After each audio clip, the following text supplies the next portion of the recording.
Here we have a math manipulative wheel that can be used in several grades of math. As you can see, the theme is pizza, and if you look at the center, you will see that it incorporates a fidget spinner. Fidget spinners are all the rage right now. A lot of the kids have them, and they're advertised as toys to relieve nervous energy or psychological stress for those with ADHD, autism, or anxiety.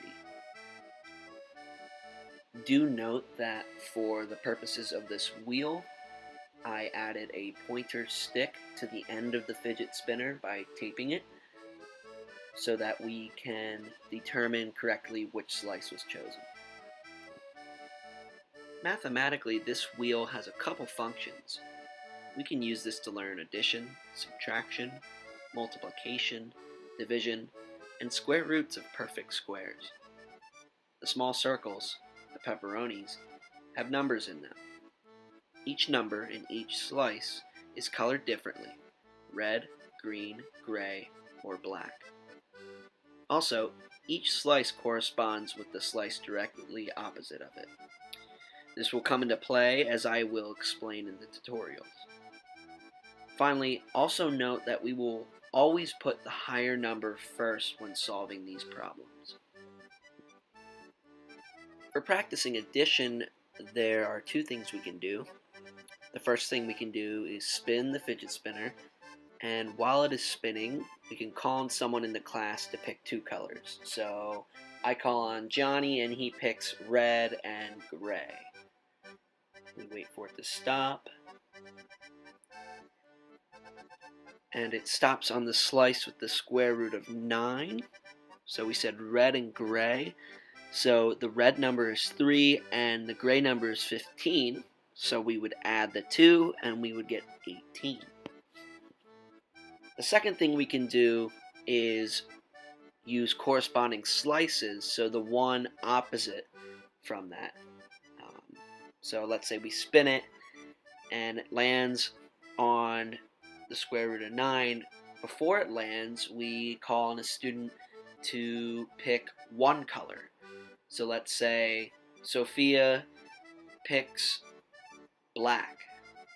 So the black number on the square root of 9 slice is 9, and the black number on the one opposite from it, the slice with the square root of 81, is 3. So 9 plus 3 is 12. Similar concept for subtraction. The first thing we can do is spin the fidget spinner, call on a student while it's spinning to pick two colors. So Grant, we pick on Grant and he picks green and black. We wait for it to stop, and it lands on the square root of 100 slice. So green and black, the green number on that slice is 2, and the black number is 4. So we always want to make sure we use the higher number. So 4 minus 2 is 2. The other thing we can do is similar concept with the addition. Use the opposite slice and have the student pick only one color while it's spinning. So let's say it's spinning, it lands, we're waiting for it to land, and that student picks gray. So it lands on the square root of 100 slice, so the gray number on that slice is 0, and the number on the slice opposite of it, which is the square root of 16, is 2. So once again, we take the higher number. 2 minus 0 is 2. Once again, similar concept for multiplication. What we do is we spin the fidget spinner and call on someone to pick two colors while it's spinning. So we call on Margaret and she picks red and green. Wait for it to stop.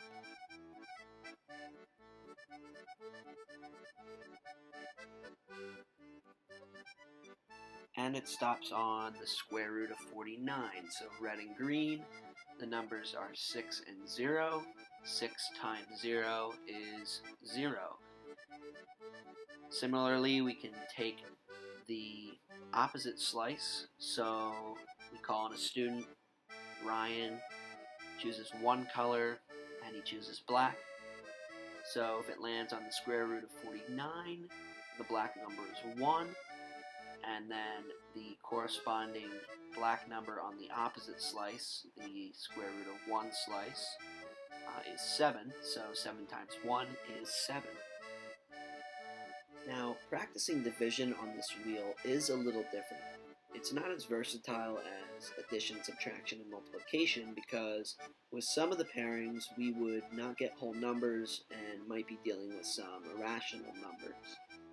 You could certainly use the two methods that we used for multiplication, addition, and subtraction if you have reached this level of division, but this wheel also integrates it into another way. So for division, we would spin the fidget spinner, and once we have our slice, we would add up all the pepperonis on that slice, and then add up all the pepperonis on the opposite slice, and divide the greater sum by the smaller sum. So we'll wait for our pointer to choose which slice, and we have the square root of 64. So that slice, we look at the pepperonis, take 2 plus 11, which is 13, plus 3 is 16, plus 1 is 17, and then we take the opposite slice, 12 plus 8 is 20, plus 8 is 28, plus 6 is 34, and then we take the larger sum, which is 34, divided by the smaller sum, 17, and we get 2. Now, all the slices on this pizza, the corresponding opposite slices, are paired in a way that you get a whole number as an answer. So when you add up all the pepperonis on each slice and then add up all the pepperonis on the opposite slice, you will always get a whole number when you divide the greater sum by the smaller sum. Finally, and this is probably the simplest one to find on this wheel, square roots of perfect squares. And when I say simple, I don't mean mathematically, but I mean in terms of the wheel itself. So once we have our pointer stop, the fidget spinner stops spinning, the pointer will point at one of the crusts, and we have square root of 36, so square root of 36 is 6. Simple as that. That's how you find the square roots of perfect squares using this wheel. Hope you've enjoyed this original math manipulative wheel. There are probably plenty of other creative ways you could use this wheel, but these were just some of the ways that you can incorporate this type of wheel into the classroom.